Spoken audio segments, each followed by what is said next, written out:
Tonight was golden. I Candace did her thing tonight. It was beautiful. And when Candace hits that flow state, when she get pissed off and she just going, she unstoppable. She unstoppable. Tonight was great. Bride of Charlie, episode 7. And what was beautiful about tonight is that Candace just brought the proof, just brought receipts, the things that they claim she never does. She brought it. So she spent this entire hour of the episode using a statement Erika Kirk made and proving it to be a lie.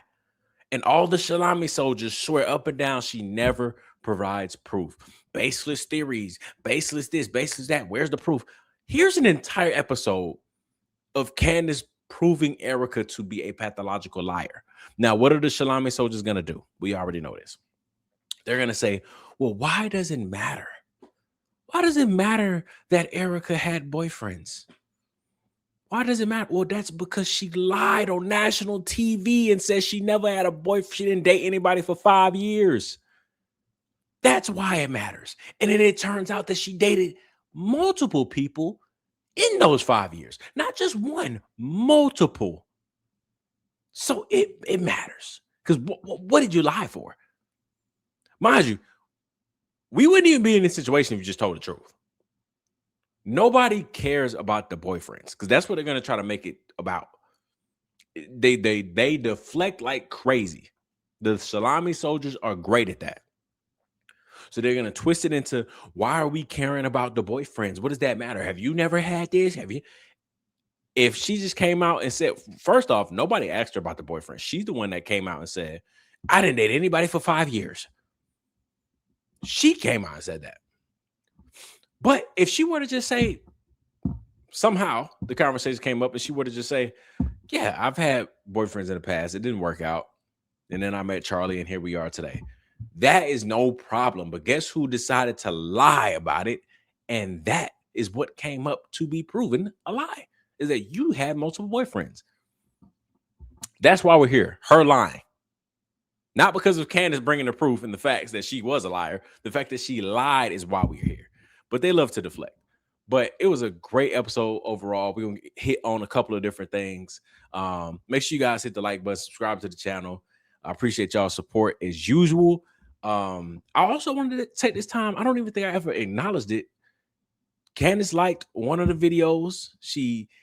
One of my videos. She commented on it. She reposted it to her story. So that's dope. I definitely am lacking the screenshots. Just take me at face value. Go to my TikToks and I made a couple of videos about it if you feel like I'm lying to you. But yeah, shout out to Candace for doing that, showing love to my page, commenting, liking, all of that. So shout out to Candace for doing that. She is definitely a brave soldier. What she's doing is very dangerous. And all I can do is appreciate what she does, because like, you really appreciate the art of like the independent journalism and the extensive research she does into people. Because Erika is not the first. I've been following Candace since about 2019, 2020. When she's locked in on somebody, oh my gosh, that you do not want to be on Candace's radar or Candace's hit list. You don't want to be on there because she's going to recover things you probably don't even know about yourself. But yeah, shout out to Candace for showing love on my to my page. But let's get into some of the things that that Candace talked about tonight. And let's start off with a speech Erika made at Club America, which is very odd since the beginning of Club America, because I keep on trying to figure out why are they going after kids so hard? I don't know if y'all have ever realized that. Turning Point is they're targeting kids very hard. Club America is specifically, I don't want to be wrong, but Club America is, what I've heard is that it's around high schools. Turning Point gets involved with high school kids and all that stuff. They're trying to push the conservative movement, Republican movement. But I'm like, why do they keep on going after the kids? Very strange. Same with the colleges. Open a chapter, open a chapter, open a chapter. Again, in my opinion, I've always been saying it's a pyramid scheme. It's a cult.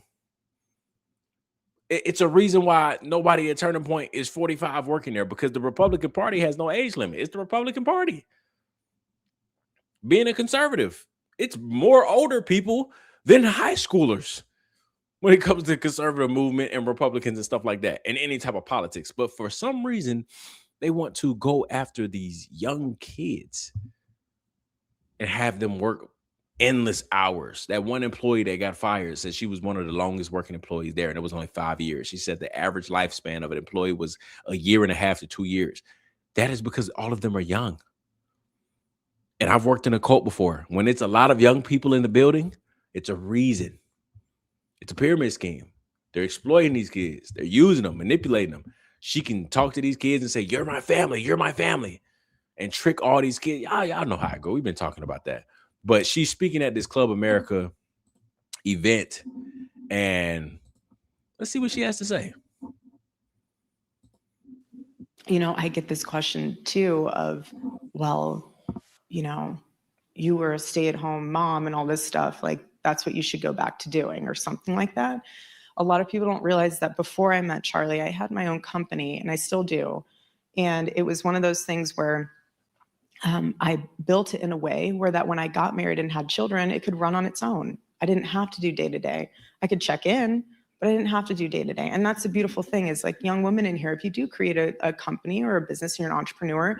Now, I don't ever think she realized what she's saying. Because what I got from that is Charlie didn't build his company in a way that it could run on its own. And I had to step in. I had to step in and check on the day-to-day operations because it wasn't built in a way where it could run on its own. But me, Miss Shalami, I can build companies that are able to run on its own.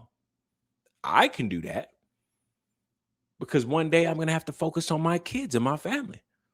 But Turning Point, no, that wasn't built on its own. I had to step in and help and do day-to-day operations.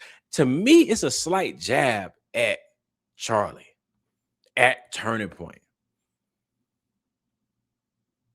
Overcritical? I don't know, maybe. Y'all know I'm very biased, but I'm just breaking down everything that I hear, knowing with the information that we know about this woman. So yeah, I'm extremely critical of her. That's a weird statement to say your t-shirt company is built to run on its own, which that's a whole nother story.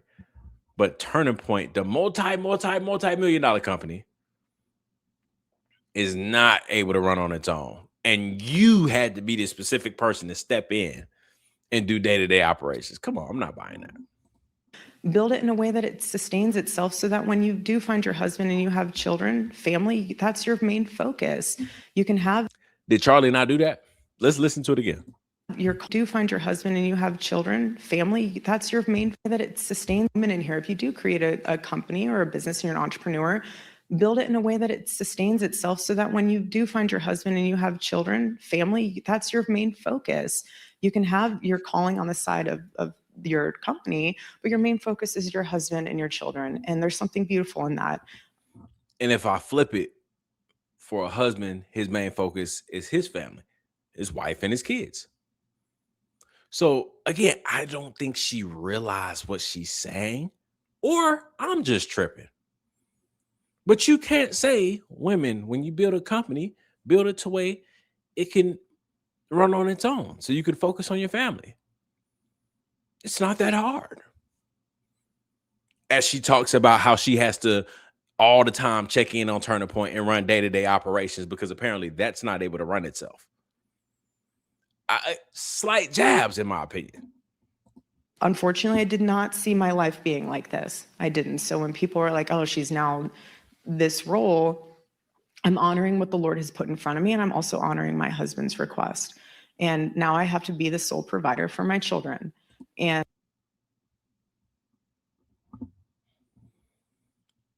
the sole provider for your children. Now, when I think of somebody that's a sole provider for their children, I'm thinking they got to work multiple jobs. This mom is just grinding, trying to provide. Sole provider. maybe two, 3 jobs, maybe one job with multiple shifts, grinding, right? One vehicle, just trying to make it work back and forth, doing whatever they can, right? I don't imagine, here's what I don't imagine. I don't imagine someone who flew a G5 to this event. If you don't know what a G5 is, I'm talking about a private jet, right? I don't imagine somebody that flew a G5 to this event. And if it wasn't to this event, she flies G5 everywhere she go. I wouldn't imagine somebody like that being like, I'm the sole provider for my kids. Y'all don't understand. Let's also not forget the millions that people donated to her family, her and her kids specifically, not just the whole Kirk family, to Erika and kids. Do y'all remember how much money was donated to them for the Kirk family's future, whatever it was? Millions. Candace goes in to talk about how Tucker Carlson's community and his following fan base and all that, they donated a little over 5 million to Erika's family, Erika and the kids. I gotta stop saying family because it ain't everybody. Maybe just say the Kirk family. That was Tucker Carlson's crowd alone, over 5 million. I don't know where y'all at in life, but between 1 and 3 million to a normal person, you're good. You're set. Yeah, for life. Maybe not your kids. Don't confuse regular schmegular with athlete money. We ain't talking about no 400 million. That's different. But for you and your 2 kids, $1 to $3 million, you're good. And they're good. Tucker Carlson's community donated over 5 million. One community. Then we're not even taking into account the memorial service, that hat sales, the merch sales. Yeah, all of those people bought those things to support her. Millions. I seen Brandon Tatum. I don't like the guy, but I seen Brandon Tatum. He did something that donated straight to the Kirk family.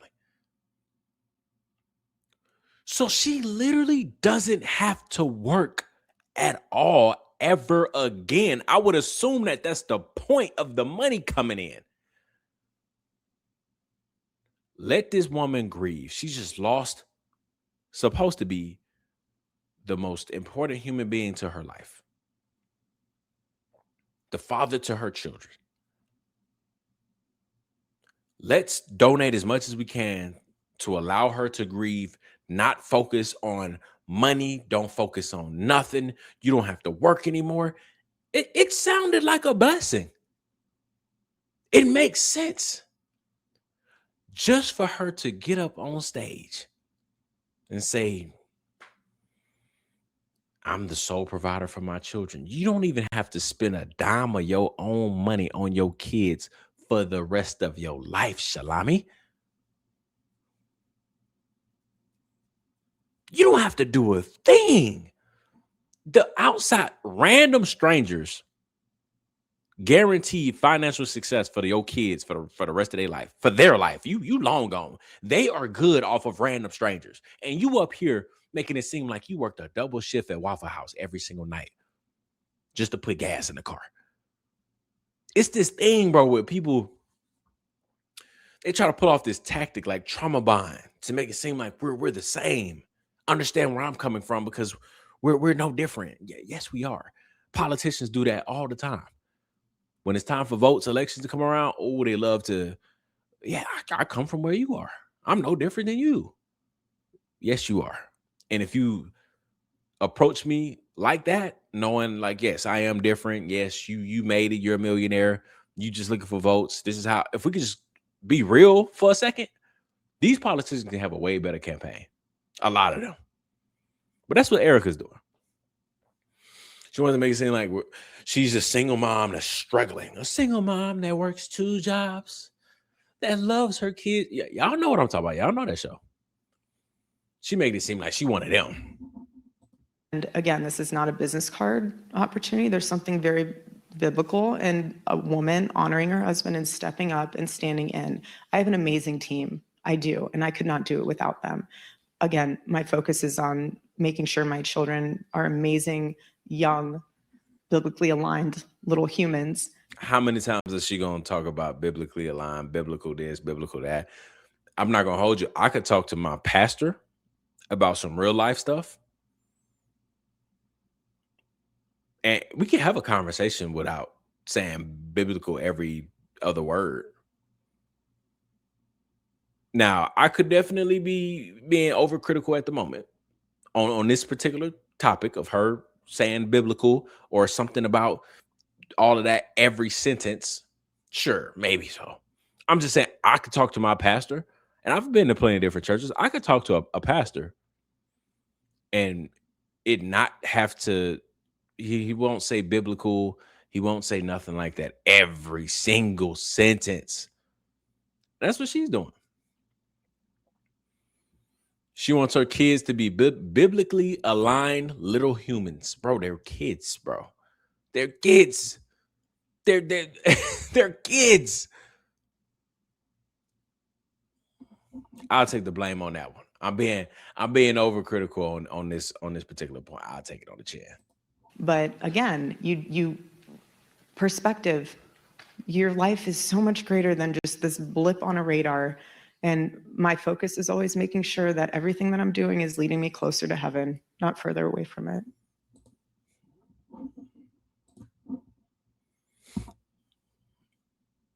Again, I mean, it's performative. It's all performative.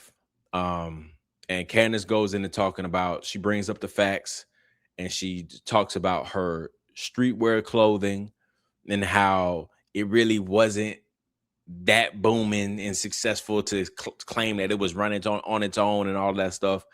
That Candace brings up the facts on that. She brings up the proof, all of that stuff. But I mean, just to hit on that just slightly, bro, it's t-shirts and merch. Like, that's really all it is. She was putting Bible verses on apparel. I don't think you're making that much money for it to run on its own. Like 2015 prior, like automation wasn't that heavy back then. I used to do apparel stuff and merch and all that stuff. Now I can do that. It could be fully automated. I don't need that much money. I don't need employees. They got websites for that. But 2015 and prior, automation wasn't that heavy back then. So her to be like, yeah, I built it in a way where it was running on its own. Did you have employees? I don't think he was making that much money. And Candace goes into showing the proof that she wasn't making that much bread to claim that it was just this big old empire. But that speech was very performative. I couldn't believe that she decided to come out and say, make it seem like she's struggling. That's what I got out of it. I didn't ask to be in this position. I'm just doing what God told me to do. And now I'm out here being the sole provider for my kids. You said that with a straight face. You're working by choice, Erika. You're working by choice. You don't have to work ever again if you didn't want to. Like, it's crazy. But it gets better. Candace then goes in to talk about a phone call where another leaked call where Tyler Boyer and Erika are on it, and they're talking to the Turning Point team. And Erika decides to discuss what her life has been like, battling with the kids and working, because we all been saying that, right? She wanted to be a boss babe, and who's taking care of the kids and where are they at? So she actually hit on it a little bit in this leaked call to her employees. And let's see what she had to say about that. I guess before he... Last thing I'll say is this: at Turning Point Action, we have a ton of jobs posting in Arizona, Nevada, and New Hampshire. Those 3 states are so critical for our success. We actually just locked down. Jonah just got back from there, got the keys to a new building that we have in Las Vegas, which is really exciting. So it's about similar size than this. And so the footprint is growing. Things are moving. Things are happening. But we're going to need 1,000 more people in this room this time next year to win across the country and set ourselves up for the future. So get excited about that. And without further ado, go ahead and hand off the microphone here to the wonderful Erika Kirk. Hi, everyone. I know it's not usually normal to have everyone brought together, but I wanted to do that for a multitude of reasons. One being I want to say something very personal and say thank you to each and every one of you. I bring my babies to the office 9 times out of 10, and a lot of you have interacted with them, and it's very sweet to me, and it's very precious to them because then they know you guys by name, and they'll come to me and they'll say, did you know that so-and-so gave me a stuffy or something like that? Thank you. That my kids are my world, and I love bringing them here because they get to see what their father built and what you guys all continue building. Kids under 5. Y'all think they care about an office building? Y'all think an office building reminds them of their father that they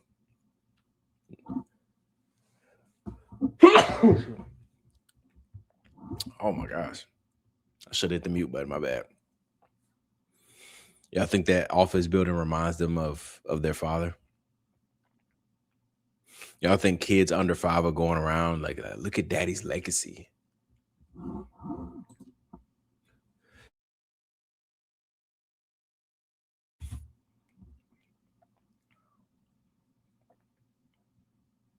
my gosh. I feel like another one coming. I'm sorry.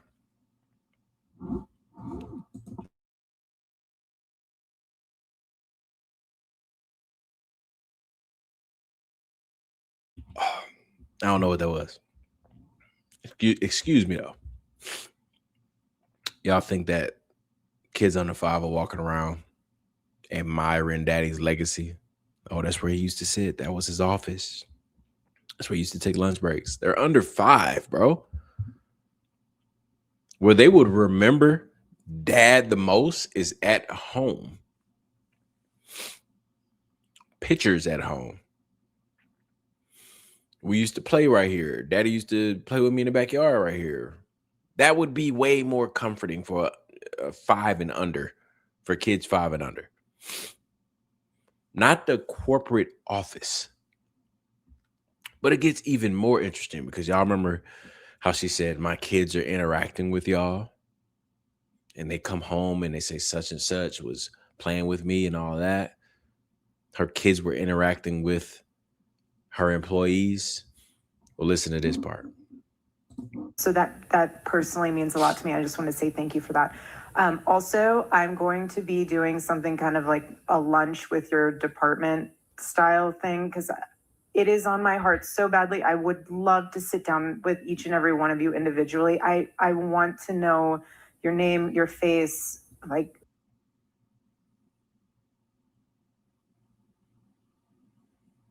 Her kids been playing with employees that she don't even know the names of. Mind you, she's working by choice. Remember that. She's going to the office, dropping her kids off with employees. Don't even know the names of their employees. Be able to pray individually. I want to know your name, your face, like be able to pray for you guys and really just know you. And so since I can't do individually, just, yeah. Pray for them? Why are you praying over them? You need the prayer.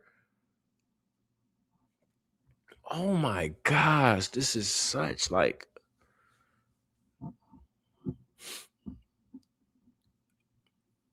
she's the one that needs the prayer.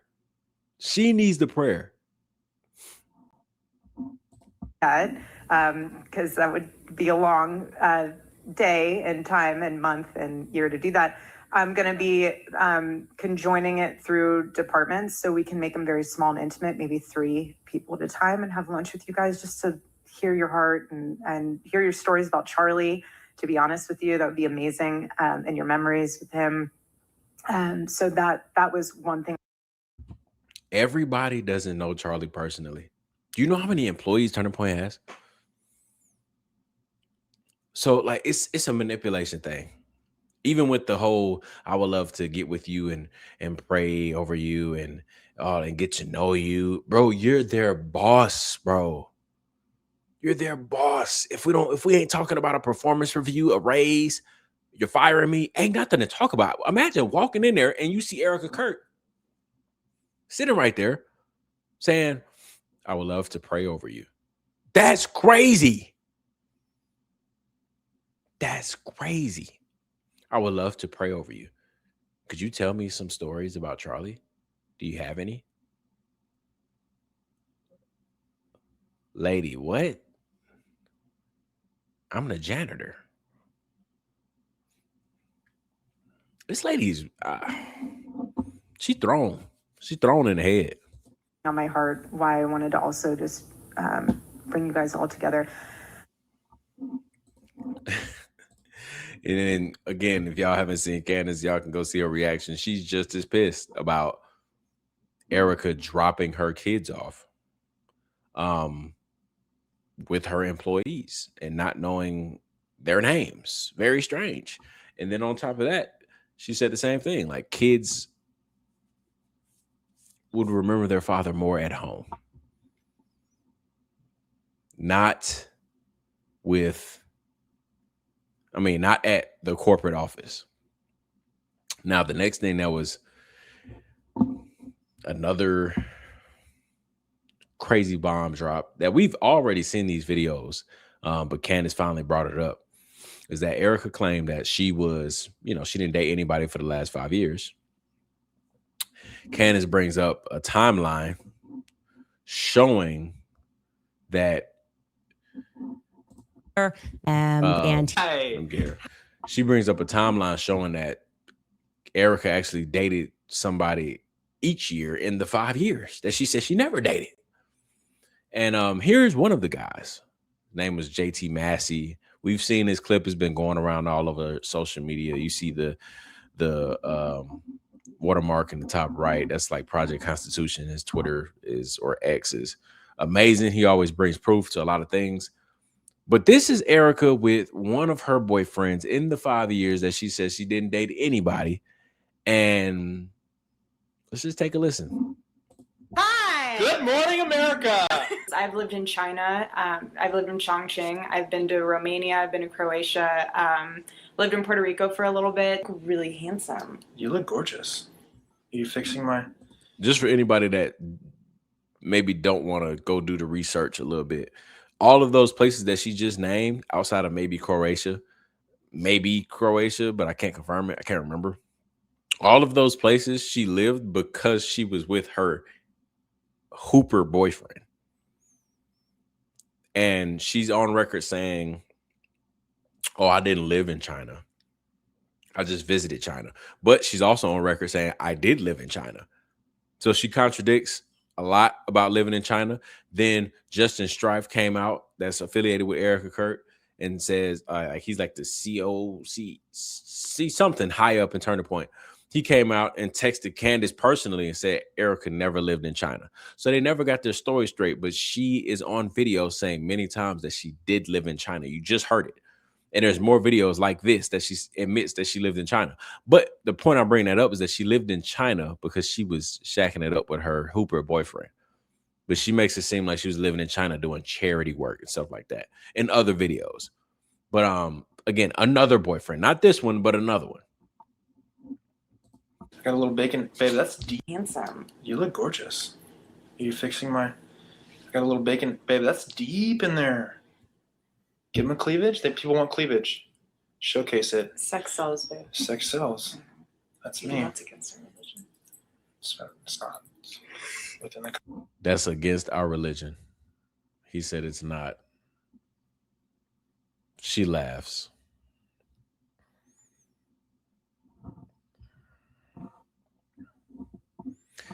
This part of it, I am not going to comment too much on it because, this may be a part that I'm overcritical, because we've all been there where we came short, we fell short of being who we're supposed to be, walking in the right way. But the thing that stood out to me is that she is somewhat mocking the fact that she knows she ain't doing what she's supposed to be doing. It's a joke to her. That's what stood out to me. It's against our religion, and she laughs about it. We've all fell short, but I have by no means did I ever laugh at the fact that I knew I was doing wrong. And it's so funny to me. Like, that's never been the case. So that was very strange. I'm not going to, again, I'm just highlighting that part. Confines of marriage. So funny to her. I don't. We need. What? We're checking the lighting? Oh, okay. Yeah, no, we're checking the lighting. Roll camera 1. Hi, I'm JT Massey. I'm 25 years old from Chattanooga, Tennessee. I'm a minor league baseball player with the Colorado Rockies, and I'm going to be racing with my... You hear him, right? Another ball player. So in the 5 years that she told the whole world she didn't date anybody, she dated multiple ball players. This is the baseball player. There was a hooper before him. And for some reason, at 30 years old, that has a roster of ball players, for some reason at 30 years old, she said, you know what? I want a 23-year-old nerdy guy named Charlie Kirk that's into politics. Even though I'm fresh off baseball player money, basketball player money, all that. Cabot Phillips, we ain't even got to him. I want little old 23-year-old Charlie Kirk. Inexperience with women. I have a lot of experience, but for some reason, I want 23-year-old Charlie Kirk. And for some reason, Tyler Boyer, who knows the both of them, for some reason, Tyler Boyer thought that was a great match. We'll get into Tyler Boyer very soon, because there's going to be something about him that's going to come out between him and Erika, that's going to rock this world. My girlfriend. Hi, I'm Erika Franzwey. I'm 25 years old from Scottsdale, Arizona, and I currently live in Venice, California. So March 1st, we went on our first date. Well, I got it wrong because I thought it was the day before, and I called him and I was like, hi, so I'm going to be running late for our date. And he's like, actually, it's tomorrow. Yeah, I'm sitting at dinner with my dad in Arizona, and I'm like, did I mess up the date or what? So you can hear she said she was 25. So this is within the 5 years period that she said she didn't date anybody. So it's just, I don't know. It's very interesting. And then the last thing I'll play that was interesting in this episode tonight was this interview Erika did, where she was applying for something. She was trying to get into the Hollywood space, and so she definitely was very career driven, career girly, boss babe for sure. So when people say, that doesn't really matter, you got to understand, like, that provides a motive for the possibility of why Charlie Kirk was removed, or why she was so cool with stepping up so quickly. Again, we just have to we have to just make sure we what is it, like, cross all our T's, dot our I's, something like that. We just got to make sure we cover all our bases. Again, if I'm the FBI, I'm not necessarily saying I'm bringing Erika in handcuffs and I'm trying to convict her of something, but I have to cover my bases. I have to figure out, why did you step up so quick to your husband's job when he was just murdered? Shouldn't you be scared that something might happen to you? Then she's going to hit you with a biblical verse. Oh, I'm not scared. I only fear the Lord. Okay, but you have 2 children. right? You have 2 kids. So I understand what you're saying, but it doesn't even make sense for you to take a job that just killed your husband, knowing that if something happened to you, now your kids don't have parents. So I have to ask you again, why would you want to do something like that? Then when you start figuring out that she has different motives of she wanted to be a career girly, a boss babe, then you have to start wondering, well, is it a pot? Ma'am, I'm not accusing you. Let's take the emotion out of it. I'm trying to figure out and solve this murder case. But you're very career driven. You wanted to be in this position you're in. According to your past, according to your history, you were trying very hard to be in the position you're in right now, and you're here only because your husband is out the way. So I have to again ask, why did you step up so quick to the plate? Doesn't really make sense to me. And if she comes up with an elaborate story that makes it make sense, cool. I just had to make sure I ask you the questions, ask you all the right questions. But listen to this interview right here. I know I tangented a little bit. Listen to this interview. Foreign to the fashion world, I think that it's actually, although that background to some might seem a little bit foreign to the fashion world, I think that it's actually very helpful because fashion is international and you have to understand people because the consumer is what's buying your product. And if you are able to create a line or a brand that embodies international aspects, whether that be art, architecture, anything that's different with the fabrics and the feel of the brand and the line, that draws people to it. And so for me, I'm looking at this from I don't want to play too much of it. I just wanted to highlight the fact that she just looks creepy to me. She looks creepy to me. And it could be because of the information that I know now. But when I look at her, she just looks creepy to me. It could be the blue eyes. It could be. But she just looks kind of scary. I think we were just talking about it in the live that movie Jennifer's Body, where she just seems like this normal girl. Everybody likes her because she's attractive, but she ends up just like being a freaking murderer. She looks very creepy to me. And, you know, the substance of what she's saying, you know, I think she's talking about a bunch of nothing, a lot of word salad, but I'm not really going to dissect that. That would be very overcritical. But I just wanted to highlight that. I just like, she looks scary to me. But I love this episode. Overall, it was a great one. Tomorrow is Friday, so it's going to be a better one because Candace always leaves bangers on Friday. But make sure you guys hit the like button, subscribe to the channel, drop in the comments on what y'all thought or your thoughts on this episode. Again, I thought it was phenomenal. Candace came with proof, receipts, and the Shalami soldiers are going to be scrambling again and probably try to come up and say, well, it doesn't matter. You came up with the proof. You came up with the receipts. It doesn't matter, though. What does that matter? That was a long time ago. They're going to come up with something.